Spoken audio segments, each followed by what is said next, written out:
Welcome back to Pokemon Let's Go Eevee for the Nintendo Switch. We're in the final stretch now, so I figured that the next 3 episodes on the channel will be this game, and then we're done. Afterwards, all we'll have to do in terms of what's going on will be Pokemon TCG. No, that's actually finished. Will be Pokemon Soul Silver and Rebirth 3, meaning that I can add another game to the playlist, and I think that for the next one, I'm going to be adding something that isn't turn-based, just to have some variety, because having 3 turn-based games back-to-back on the channel likely isn't a good idea.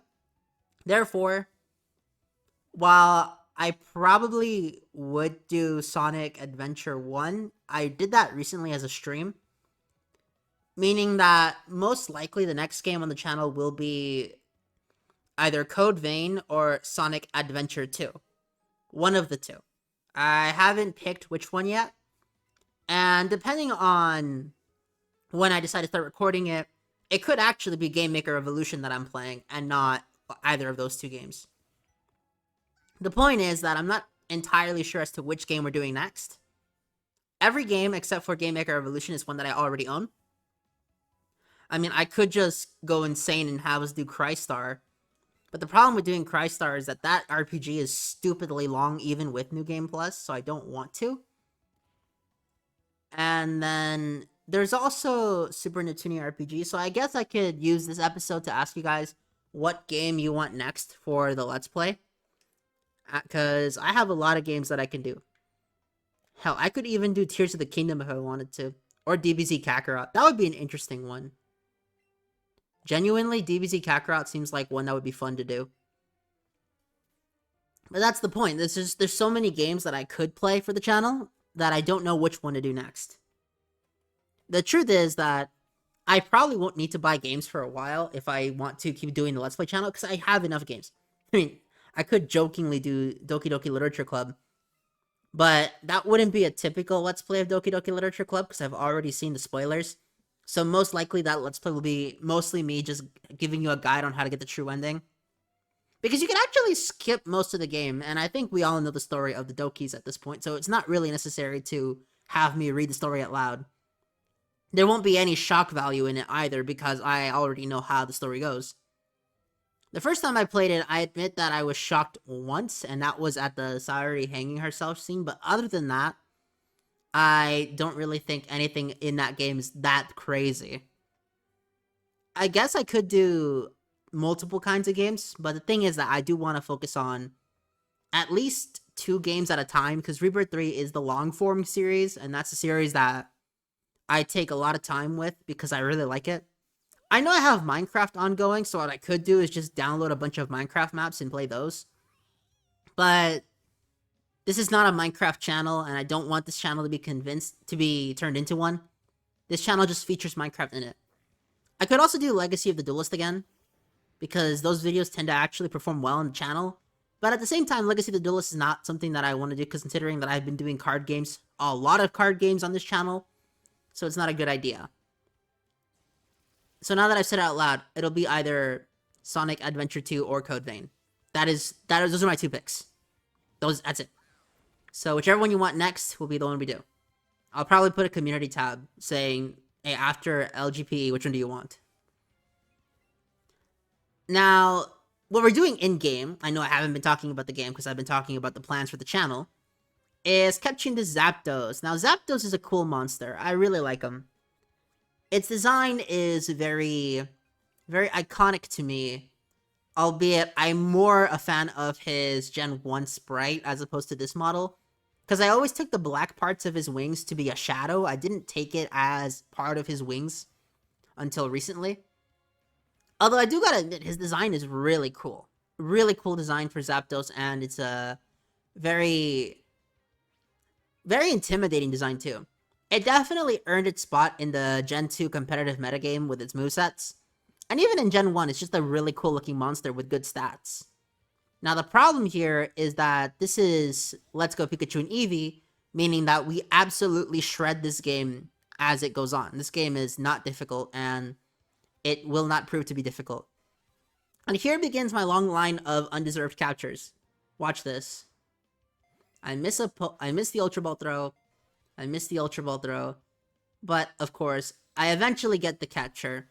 And the reason I say undeserved is because it's one Ultra Ball and then bam, 1, 2, 3, captured, baby. There's nothing left.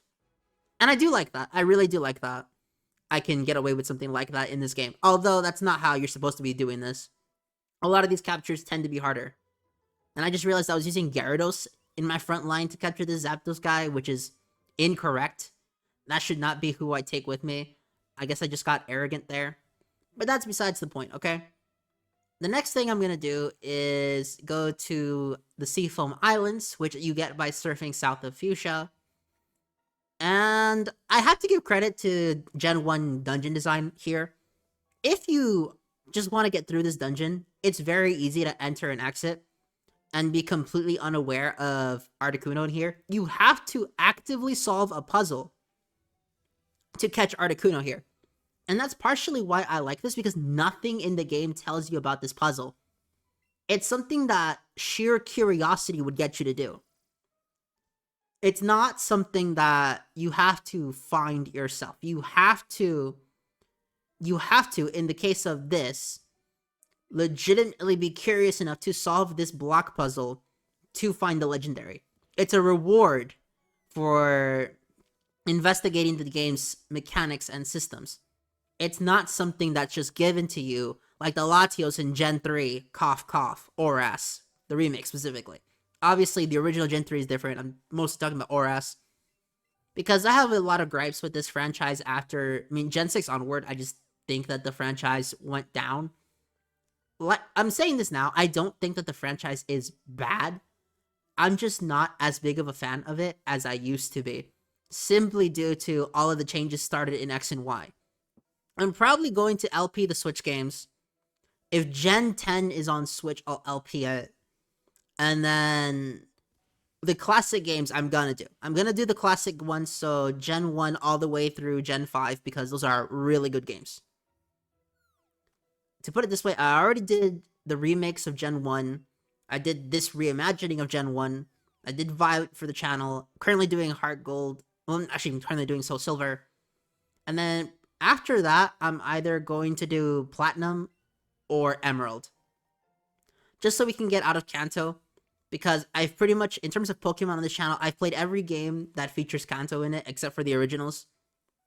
Now, on my own time, obviously, I've played every single main series Pokemon game.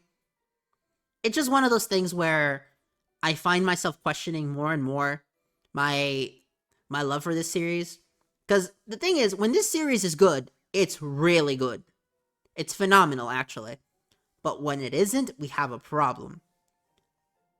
I'm definitely not going to do Gen 6 and 7 other than this game. Because I don't like them, okay? I don't like Sun and Moon, I don't like Ultra Sun, Ultra Moon, and I don't like X and Y. Oras is a really good game, but I just don't want to play it when Emerald exists. That's actually another problem that I have with BDSP, even though I will be doing BDSP. It's that Brilliant Diamond and Shining Pearl have the issue of, hey, Platinum exists, so why play BDSP? That's what it is. If it not for BDSP, and not for Platinum, then BDSP would probably be better than the DS games. Simply because you don't have to grind as much, and you're not as slow. Other than that, I have no issue with it otherwise. Now, behold, the power of editing. This dungeon, I kid you not, I was here for about maybe 30 minutes straight. But due to the magic of editing, we're going to get in and out of here really quickly. And it's not like I'm hiding things from you. I'm showing you the entire puzzle. What I'm not showing you is all the backtracking, because that is something that can happen to you if you don't play it correctly. If you play poorly, then you're going to get hit by a lot of backtracking in this puzzle. You can do this entire puzzle in one trip, but it's not something that is optimal for your playthrough. Now, this is probably me being arrogant here. I believed myself to have solved the puzzle, but that was incorrect. It turns out that I didn't. Which is why it looks like that. Oh man, that I still can't get over the fact that this game really does look like an upscaled 3DS game. Which in of itself looks like an upscaled GameCube game. I'm down for stylized graphics. I am. But make your stylized graphics really good. It's the difference between the graphics in Mario Wonder versus Sonic Superstars. Sonic Superstars has stylized graphics, but they look budget. Mario Wonder has stylized graphics that are not budget. I'm not talking about photorealism. I'm talking about stylization and art style. It's two different things. And that's just something that I noticed a lot of modern games are failing at. Anyways, I decided to cut a little bit ahead because I got lost here embarrassingly up until the point where I find the puzzle. Here's the puzzle for the Articuno that is completely skippable, by the way. You can definitely exit the other side of Seafoam Islands without ever seeing this room, and that's partially why I think this dungeon is so genius. Okay, the Seafoam Island dungeon in Gen 1 is such a masterclass in design for a Game Boy title that even though it's when translated into more sophisticated hardware, it loses a lot of its charm. It's really good in the context of, hey, this puzzle was made in 95, released in 96, and it was designed for a console that was weaker than an NES. And that's where the coolness factor of it gets to me. It's a lot of technical stuff like that I think the only reason I praise it so much is because it's a reimagining of Gen 1. If they come up with a puzzle similar to this one in a previous game, I wouldn't praise the puzzle, but I would definitely praise the map design. It's one of those cases where, because of the context, it's cooler. And even then, it's only cooler to a few amount of people, specifically people that really play Gen 1, okay?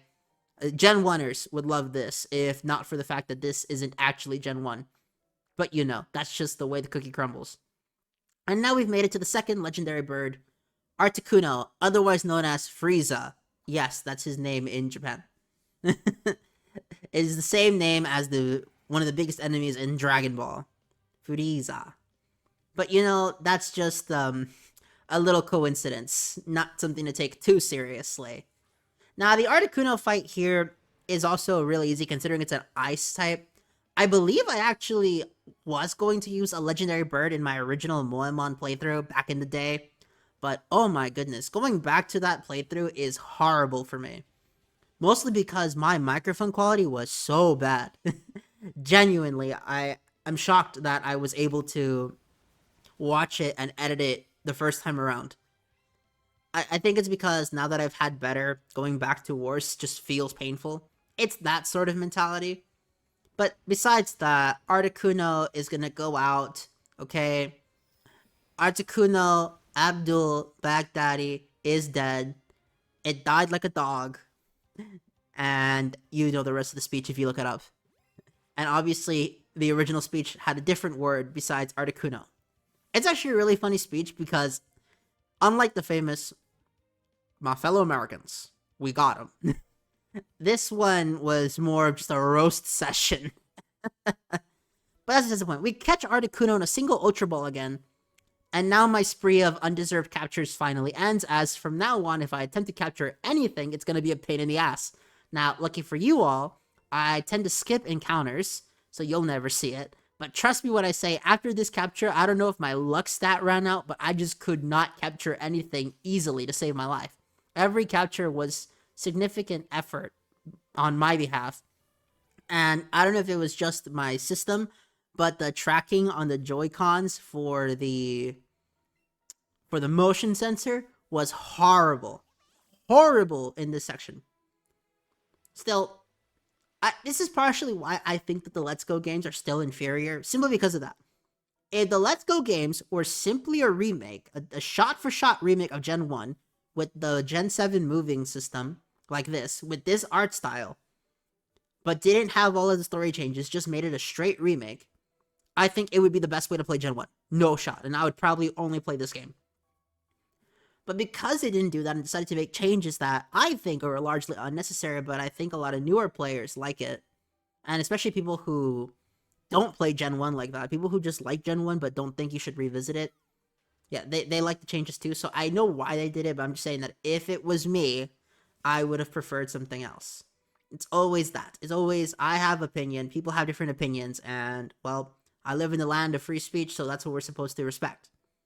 Now, you can actually get to this ladder way before seeing any of the puzzles, and this is partially why I praise the dungeon design of this game.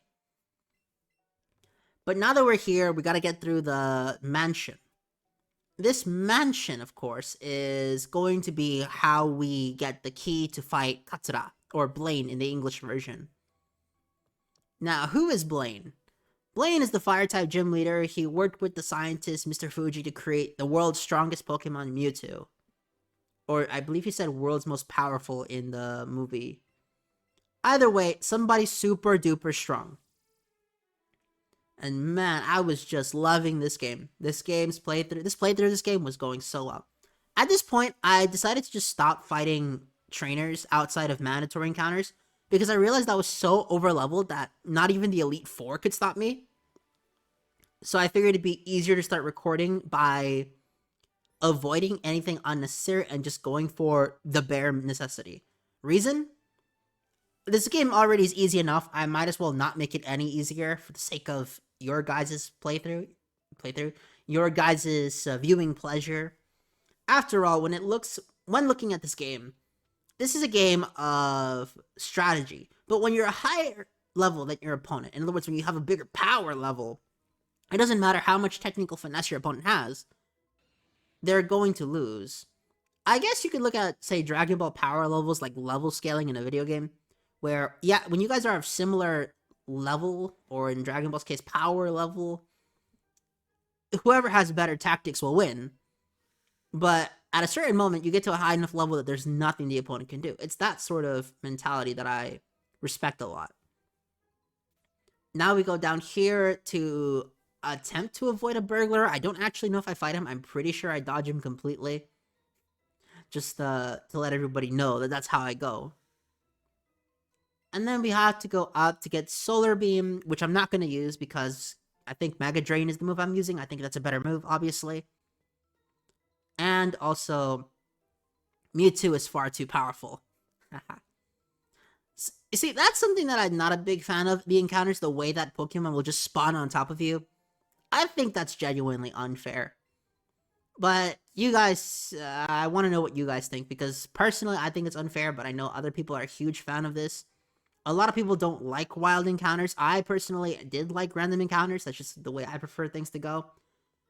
But that's mostly a preference thing at that point, and not anything objective in the game. We go to this Mewtwo statue, we avoid this scientist, this brilliant scientist, and now we have a free ride in. This is the end of the dungeon. This is one of the easiest dungeons in Pokemon, if you ask me, and the fact that this dungeon was heavily nerfed really does go to show how little faith they have in you, the player, in the modern games.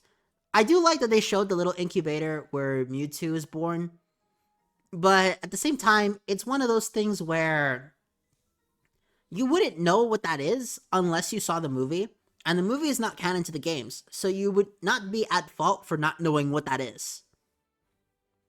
But again, that's mostly nerd stuff. And I want to point out that when I get mad at nerd stuff, it's because I am a nerd. But when it comes to just getting through this game, it's a lot different, okay?